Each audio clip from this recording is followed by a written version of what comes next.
ကော်ကြောင်းချုပ်တော့လေးပြပေးမယ်နော်ကော်ကြောင်းချုပ်တဲ့ခါကျရင်ပိတ်စအဆွေပဲယူရမှာနော်ဆိုတော့အဆွေကအခုမမျိုးတစ်ခွဲယူခိုင်းတာနော်ဟုတ်ပြီအဲ့ဆိုရင်တစ်ခွဲရဲ့အရှိ26နော်အဲ့ဆိုရင်ကော်ကြောင်းထည့်ချုပ်မယ်ကော်ကြောင်းချုပ်တဲ့ခါကျရင်ဒီမှာသူလိုင်းစင်းဆိုတာရှိတယ်သိလားကော်ကြောင်းပါလေဒီမှာသူလိုင်းစင်းလေးရှိတယ်လိုင်းစင်းလေးတိုင်းချုပ်မယ်နော်ဒီပိတ်စကိုခောက်လိုက်တဲ့ခါကျရင်လေပိတ်စကိုဒီမှာဒီလိုမျိုးညှိအောင်ထားမှာနော်ဒီလိုမျိုးညှိအောင်ထားပြီးမှ6အောင်ပေါ့နော်ဒီလိုမျိုးဆွေပြီးမှမဆွဲလိုက်ရအောင်နော်အဲ့ဆိုရင်သူပုံထွက်လည်းမလှအောင်နော်ဒီလိုစတရေဒီနားမှာဒီကနေစညှိအောင်ဒီလိုမျိုးအပီးခောက်ထားရမှာနော်6တဲ့ခါကျရင်ဒါဆိုအစပေါ့နော်အစဆိုရင်မမျိုး6တဲ့ခါကျဒီနားကနေစပြီး6လာမယ်ဒါဆိုမမျိုးပိတ်စကိုနည်းနည်းပြန်ယူတာဆိုတော့လေနော်အဲ့ဆိုရင်6တာကြည့်မယ်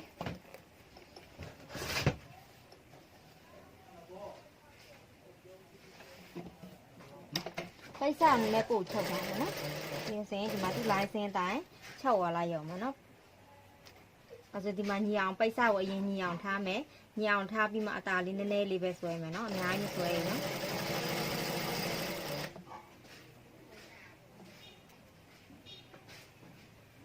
အဲ့ဆိုရင်မညီအောင်ထားတယ်ပြီးရင်နည်းနည်းလေးဆွဲပြီးချုပ်သွားတယ်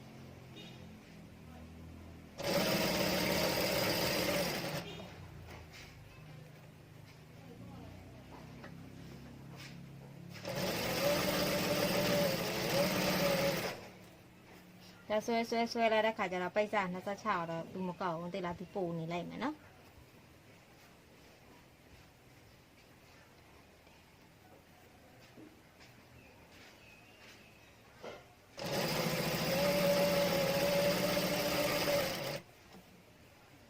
အဆုံးတက်လဲဒီလိုပဲမျိုးတို့ပိတ်စကိုပို့ရမယ်နော်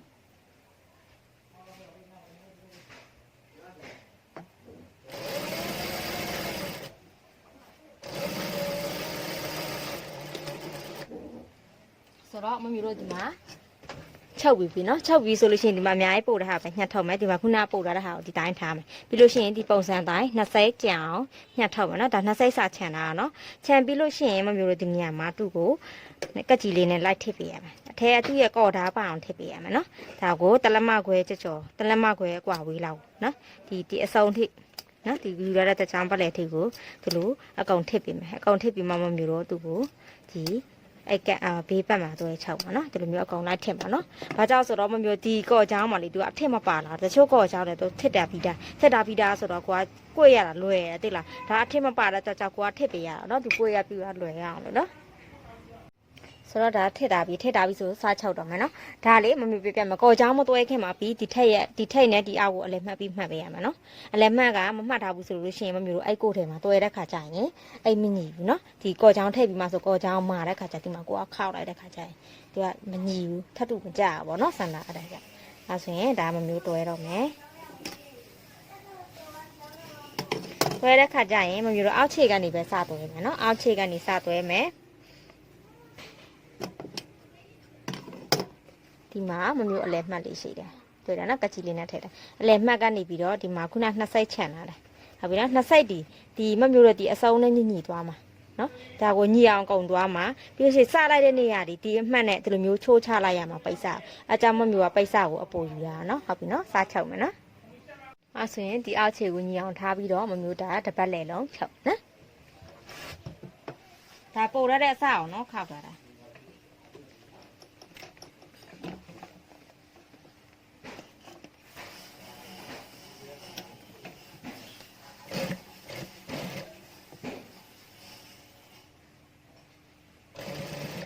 ဒီ20ပို့ရတဲ့ပိတ်စဒီကိုထဲနဲ့ကွက်တိတူကြံ့နေရမှာနော်ဒီမှာအကွေးရောက်လာပြီနော်အကွေးဆိုလို့ရှိရင်မမျိုးတို့ဒီနေရာကိုနည်းနည်းများများသူ့ကိုပို့ပြီးတော့ထည့်ပေးရမှာအဲ့မှာသူကအကွေးလုံးလွယ်တယ်နော်လမ်းကြောင်းရှင်းပေးတဲ့တဘောဟုတ်ပြီနော်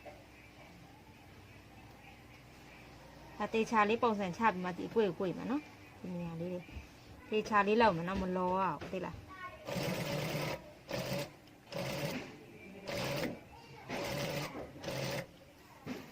ဒီအဲ့တွေကလေကော်ချောင်းထည့်ပြီးချုပ်ပြီးလို့ရှိရင်လေကော်ချောင်းထည့်ပြီးတော့ပဲချုပ်ချင်တယ်သိလားဒီတိုင်းအလုပ်ကိုမချုပ်ချင်တာဒါပုံထွက်လှတာလေပုံထွက်လည်းလှတယ်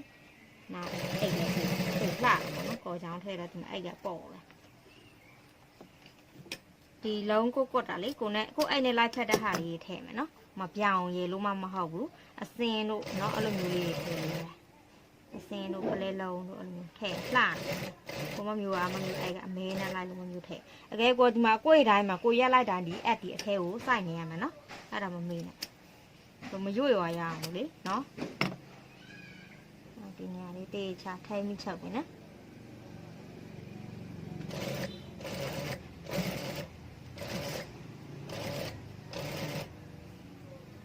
ဖြည်းဖြည်းလေးချုပ်လိုက်ရလို့ဘာမှမဖြစ်သွားသေးလားမြန်ချုပ်ပြီးမှားသွားရင်ဖြုတ်ရတယ်ဖြုတ်ရလို့ရှိရင်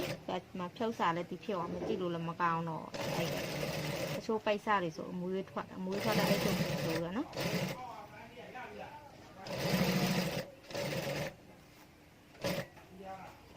ကိုရောက်ခဏကြီးဆိုရင်ဒီမှာကွာ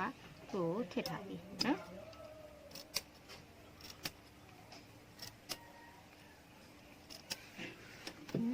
ကိုရောင်းပို့နေတယ်တော့မတိုင်းနေရဒီတိုင်း